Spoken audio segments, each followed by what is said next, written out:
Hello, नमस्कार. मी सारिका. पुन्हा एकदा माझ्या एका नवीन व्हिडिओमध्ये अगदी मनापासून स्वागत आहे. तर हा व्हिडिओ टाकायला खूप उशीर झालेला आहे. मी याचा शॉर्ट व्हिडिओ खूप दिवसा अगोदर टाकलेला होता. तर इथे ना मी चिप्स करायला घेतलेले आहेत. तिथं बटाटे घेतलेले आहेत आणि भरपूर मोठे असे घेतलेले आहेत. बटाटे चांगले निवडून आणलेले आहेत आणि 7 किलोचं प्रमाण आहे. 7 किलो बटाटे आणलेले आहेत आणि चला म्हटलं आता सगळ्या ताईंचे वाळवणाचे पदार्थ ते झालेच असतील आणि भरपूर सध्या ऊन पडतं त्यामुळे म्हटलं माझे चिप्स करायचे राहून गेले होते. म्हटलं चला आता करून घेऊया. आता सध्या तर शाळेला सुट्टी होती मुलांच्या, त्यामुळे मी हे घेतलेलं आहे करायला. आणि इथं बघा खूप मोठ्या साईजचे असे बटाटे घेतलेले आहेत. एकदम फ्रेश आणलेले आहेत. अजिबात असे जास्त दिवसाचे वगैरे काही नाहीत. ताजाच माल आहे त्याच्यामुळं खूप छान पांढरे शुभ्र आहेत बटाटे. आणि आता मी सगळे बटाटे स्वच्छ पाण्याने धुवून घेतले अगोदर. नंतर दुसरं पाणी टाकून आता याच्यावरची पूर्ण साल मी काढून घेणार आहे आणि नंतर मग तुम्हाला पुढे दाखवतेच चिप्स किती मोठ्या प्रमाणामध्ये पडतात ते. आणि आता पांढरे शुभ्र चिप्स होण्यासाठी तर सगळ्यालाच माहिती आहे पाण्यामध्ये थोडीशी तुरटी फिरवून घ्यावी लागते. आणि चला आता मस्त आता करून घेते आता चिप्स. मला नाही चिप्स करताना अजिबात कंटाळा येत नव्हता, कारण एवढे मोठ्या साईजचे बटाटे होते त्यामुळे किसायला वगैरे अजिबात कंटाळा येतच नव्हता. आणि छानपैकी असे किसले आणि लगेच पाण्यामध्ये तुरटी फिरवून घेतली आणि पाण्यामध्ये टाकून दिले. कारण त्यामुळे कसं होतं ना, आपले बटाटे लाल पडत नाहीत, एकदम पांढरे शुभ्र राहतात. आणि पाण्यामध्ये जर टाकलं नाही तर लगेच लाल दिसतात आणि आपण कितीही चांगले चिप्स मोठे मोठे जरी पाडले ना तर एकदम लालसर होऊन जातात नंतर तळल्यावर. त्यामुळे लगेच आपण वरती ठेवायचंच नाही, लगेच पाण्यात टाकून द्यायचं. आणि इथे बघताय मी पूर्ण साल काढून घेतली. एकदम छान बटाटे आहेत, एकदम छान असं एकदम पातळ असं त्याचं पूर्ण साल आहे आणि छान निघतात, एकदम सोलून निघतात छान. आणि बघा एवढे प्रमाणामध्ये ना लगेच हे ह्याला जास्त वेळ लागलेला नाही बरं का, लगेच किसून झालं. आता हे सगळं लगेच एकाच दिवसामध्ये किसून लगेच ठेवायचं होतं. आणि आता प्लेनच चाळणी मी आता याची यूज करणार आहे. आणि मुलांनी म्हटलं चला थोडंसं गरम होते तर मस्त थंड काही पिऊया, आणि थंड पिऊन घेतलं. आणि तर माझ्याकडे 2 चाळण्या होत्या, म्हटलं तेच ट्राय करत होते कोणत्या चाळणीनं किती छान निघतात. पातळ जाड असे प्रमाण बघत होते. आणि जास्तही पातळ काढायचे नाहीत बरं का, जास्त पातळ काढलं ना तेलात टाकल्यास एकदमच लालसर होऊन निघतात. त्यामुळे मी थोडंसं मध्यम साईजचेच काढणार होते, म्हणून तेच ट्राय करत होते की बघूया म्हटलं कोणते पातळ आणि कोणते जाड प्लेट आहे किसणीची. त्यामुळे मी लावून घेतले आणि अशा भरपूर प्लेट आहेत या किसणीला. आणि ही साईड स्टीलची किसणी आहे ना, तिला फक्त 2च आहेत चिप्सचे प्लेट. त्यामुळं मी इकडं जे आहे ना माझ्याकडे हातामध्ये ती ट्राय करून बघत होते आणि खूप छान पडत होते. जास्त पातळी नाही, थोडंसं जाडसरच ठेवते, कारण नंतर पातळ हे केलं ना एकदम उकळल्यानंतर वाळल्यानंतर त्याचा खूप चुरा होऊन जातो, म्हणून थोडंसं जाडसरच ठेवणार आहे. आणि आता बघा एकदम इतकं इझी जाते ना, असं खूप इझी जातं असं चिप्स पाडायला. बघा एकदम पटापट होऊन जातात, अजिबात कंटाळा तर येतच नाही आणि एकदम इझिली खाली चिप्स पडत आहेत बघा.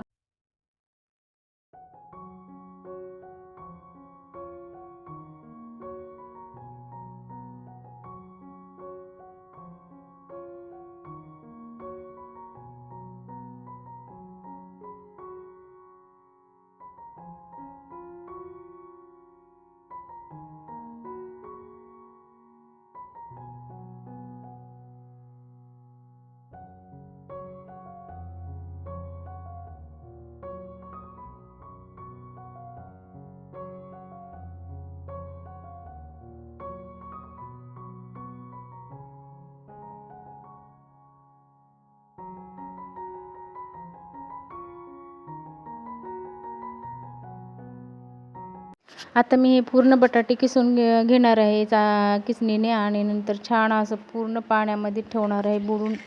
एकदम पाणी वरती आलं पाहिजे की चिप्सच्या, जेणेकरून पाणी जर वरती आलं नसेल ना तर पूर्ण चिप्स लालसर पडायला लगेच पडून जातात. त्यामुळे बघा मी एकदम टोपलं भरून असं पाणी ठेवलेलं आहे. 2 टोपल्यामध्ये पाणी घेतलेलं आहे. आणि बघा एवढ्या प्रमाणामध्ये चिप्स झालेत ना, एवढे मोठे मोठे प्रमाणात अगदी किसणीला ते बटाटा बसतसुद्धा नव्हतं, एवढे मोठे बटाटे आहेत. आणि चिप्सची बघा किती मोठ्या प्रमाणामध्ये साईज झालेली आहे चिप्सची. हे बघा आता थोडेच राहिलेले आहेत. एवढे फटाफट होतात ना, अजिबात कंटाळा आला नाही मला तर. आता हे पूर्ण याचं ना ते चिप्सचं स्टार्च निघेपर्यंत मी याला 2 ते 3 पाण्याने स्वच्छ धुवून ठेवलेलं आहे. 7 ते 8 घंटे पाण्यामध्ये ठेवून दिलेलं आहे तुरटी फिरून. आणि नंतर दुसऱ्या दिवशीचा हा व्हिडिओ आहे. एक पातेल्यामध्ये ना पाणी ठेवलं, पाण्याला पूर्णपणे उकळी आणून घेतली आणि त्यामध्ये थोडंसं तुरटीचा खडा टाकून घेतला आणि लगेच काढून घेतला. आणि बघताय थोडंसं 5 मिनटं त्यामध्ये थोडं वाफवून घेतले आणि एका चाळणीमध्ये मी काढून घेते. आता दुसरी बॅच टाकते आणि हे ना पूर्ण आता बाहेर ना अंगणामध्ये खूप ऊन आहे, त्यामुळे मी अंगणातच टाकणार आहे. कारण वरती गच्चीवरती ना तेवढं जाणार नाही, कारण अंगणामध्ये भरपूर जागा आहे. तुम्हाला पुढे दाखवते व्हिडिओमध्ये. आणि तिथेच मी टाकून घेणार आहे.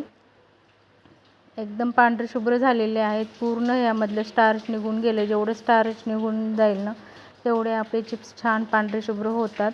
आणि बघा एकदम छान अशी उकडं निघालेली आहे. त्याची जास्त उकडायचं नाही, फक्त 70-80% उकळून घ्यायचं.